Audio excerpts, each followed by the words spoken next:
Your Excellency, thank you very much for talking to the BBC. First of all, how are things going with you with the campaigning? Things are going very well. I'm very, very confident that this election, free and fair, I'm the front runner. And that is why I'm getting many arrows. We'll talk about one or two of the arrows in a bit. Let's talk about your priorities. If you do win the elections in February and you're sworn into office come May 29th, what are your priorities? Security and economic recovery to accelerated development to get Nigeria employed and get inflation down. Monetary policy needs to be changed. Subsidy needs to be decided upon and removed. Security is a big problem for many Nigerians. And I remember in this very room in 2015, I asked President Muhammadu Buhari when he was campaigning about that issue. And he said, well, we know what we're going to do. We know what we're going to do. The problem still persists. What are you going to do specifically? It actually reduced. I would defend him for that. Then 17 local governments and about 4 states where we have flags of foreign jihadists in Nigeria. That is no more. That is long gone. To start a chaos is easy. To bring normalcy and redecorate is more difficult. Here we are. Buhari has degraded, but not completely eliminated ISWAF.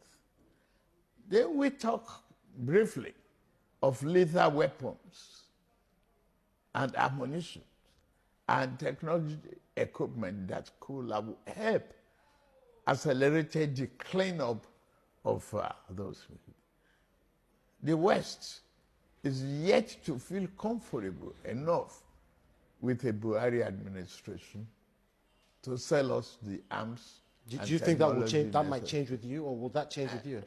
It could change. It might not change, but we have to look at alternatives, and those are the mass recruitment of individuals in a volunteer army to really clean up. So, more people in your military forces, security forces, so to speak, as you said during your speech downstairs.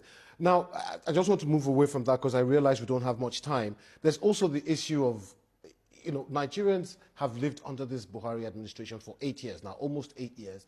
Some would say this 8 years has come with a lot of pain and a lot of suffering. You are coming from the same perspective as President Muhammadu Buhari, and you're members of the same political party. You helped bring him in to office nearly 8 years ago. What are you going to do different? Why should Nigerians be voting for you? Because I'm different. I am Bola Ahmed Tinubu. I have governed Lagos.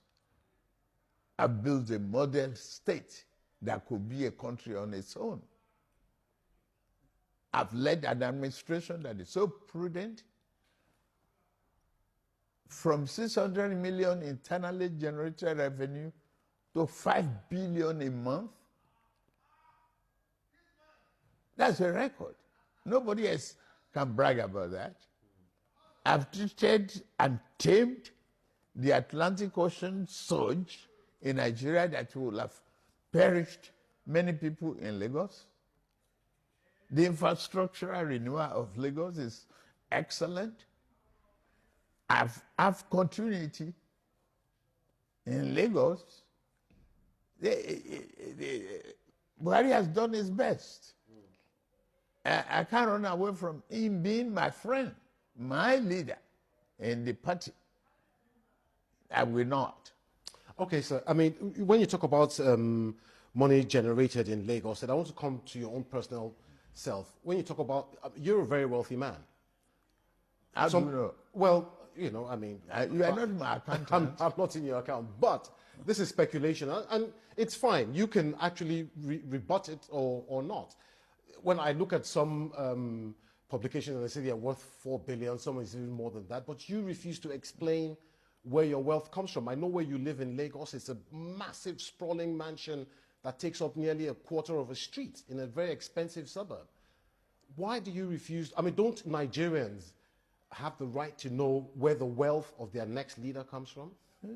Because they got to know how to analyze and how to ask questions, not in the accusatory format. Are they enemy of wealth? If they are not enemy of wealth, investment do yield. I have an example of a Warren Buffett, one of the richest men in the country, in America and in the world. He started from stock buying and brokerages. I inherited great real estate. I turned the values around. I'm not denying my wealth. I've not been, I was the most investigated, the most accused governor in the opposition up to, from for 8 years and up to 2007.